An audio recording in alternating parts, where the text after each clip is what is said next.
Hi, welcome to the Safeguarding video. My name is Bex Griffiths and I'm the Youth and Children's Worker here at the Parish of Herne Hill.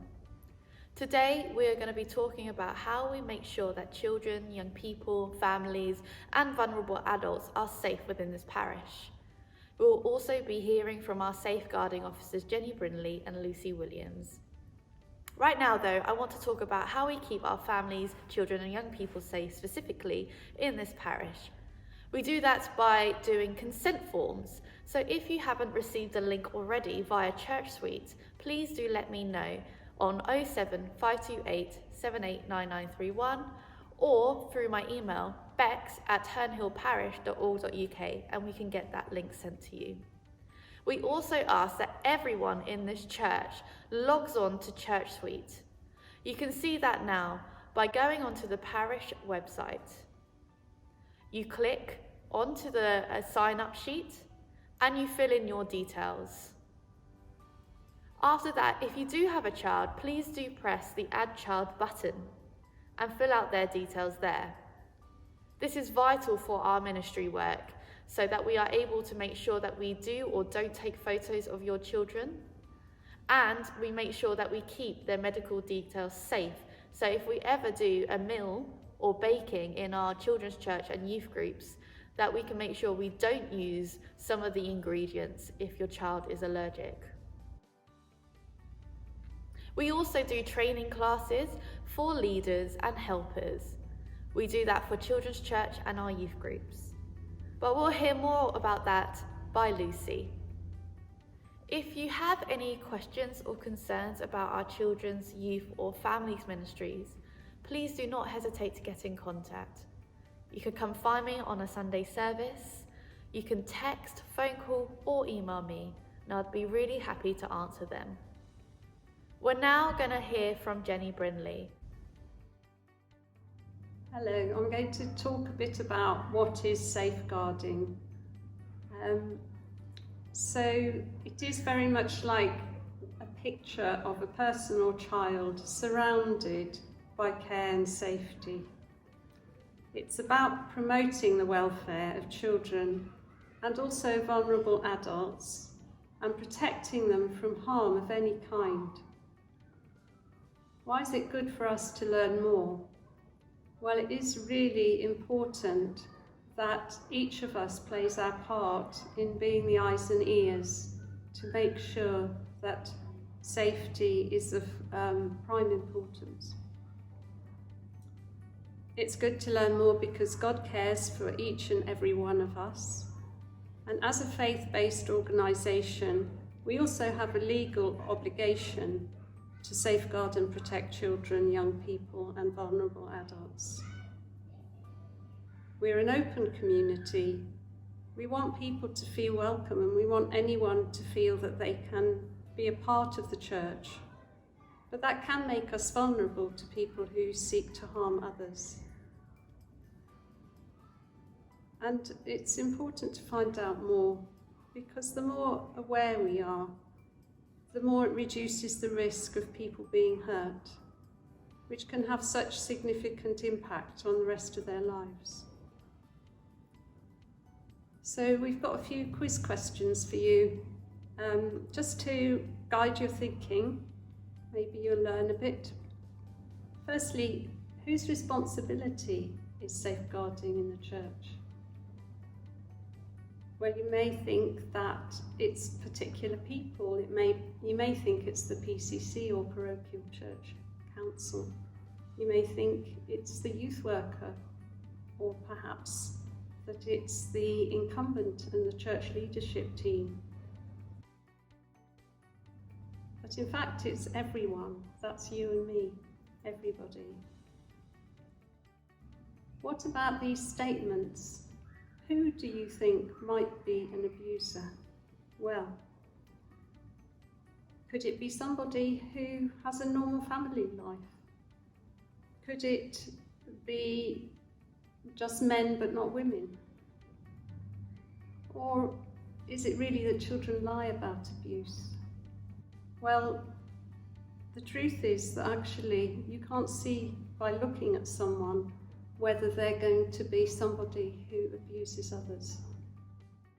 There are different categories of abuse. I think people don't always realise that we have to look out for different things when we mean abuse, like neglect.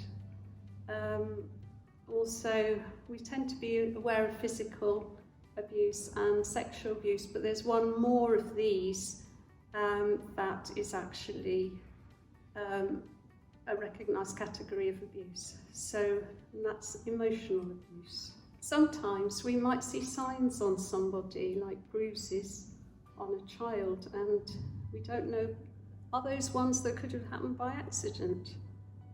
But actually, there are places where bruises occur which are unlikely to be by accident, and that might be on the upper arm, clusters of bruises there, or on the outside of the thigh. Particularly also anything that leaves a mark, like the mark of a hand or a shoe or other implements, or bruises on soft parts of the body, such as the stomach. So, in fact, bruises in any of these areas would cause concern, and that's good to be aware of that.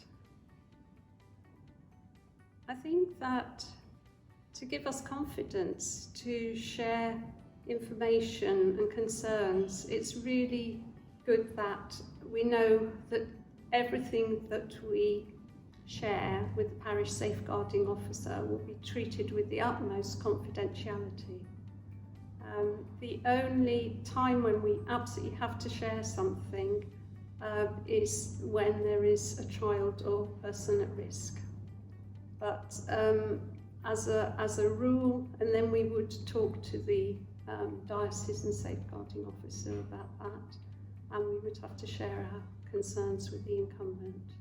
But we wouldn't, for example, be sharing information more widely, say, with the PCC. The other question here is whether all volunteers have to have basic awareness training in safeguarding and abuse, and actually we do require it's not, Lucy will say a bit more about it, but it's not arduous. The training from the diocese is very clear and extremely helpful in your day-to-day life as well as in your church life. So it is true that we do like people to do training. So that's it from me. Thank you. My name's Lucy Williams and I'm the Parish Safeguarding Officer for St Paul's. Many of you will probably know me from Children's Church here, or for many years I ran the playgroup here at St Paul's and also helped at St Saviour's, so I hope I'm a familiar face to many of you. So the Parish Safeguarding Officers, we're the people to speak to, not only if you have any safeguarding concerns, but actually if you'd like to volunteer at church for any parish-based activities, whether that's helping at Children's Church or with Lunch Club, any of those activities. For all of the voluntary positions in church, you need to fill in a very, very simple application form which sets out the role that you'd like to apply for, why you want to help, any relevant experience that you have, and you really don't need to have experience if it's just something you'd like to help with. And you also have to provide us with the name and contact details of 2 referees. Most people will put either Ben or Jill or maybe one of the church wardens down as their referee. But if you haven't been coming to church very long, it can be someone that you know who doesn't come to our church. I would then get in touch with those people just to ask them a few questions about your suitability for that role. The other form you need to fill in if you're applying for a voluntary position is a very simple confidential declaration. It's a form that stays entirely private and it's just yes or no answers, mostly asking questions about whether you have any convictions. I can send you copies of those documents by email, or if we're allowed to meet up in church, I'll be able to give you those hard copy documents for you to fill in. Now for some roles, you need a DBS check. Certainly if you're volunteering to help at Children's Church, you will need to fill in a DBS check form.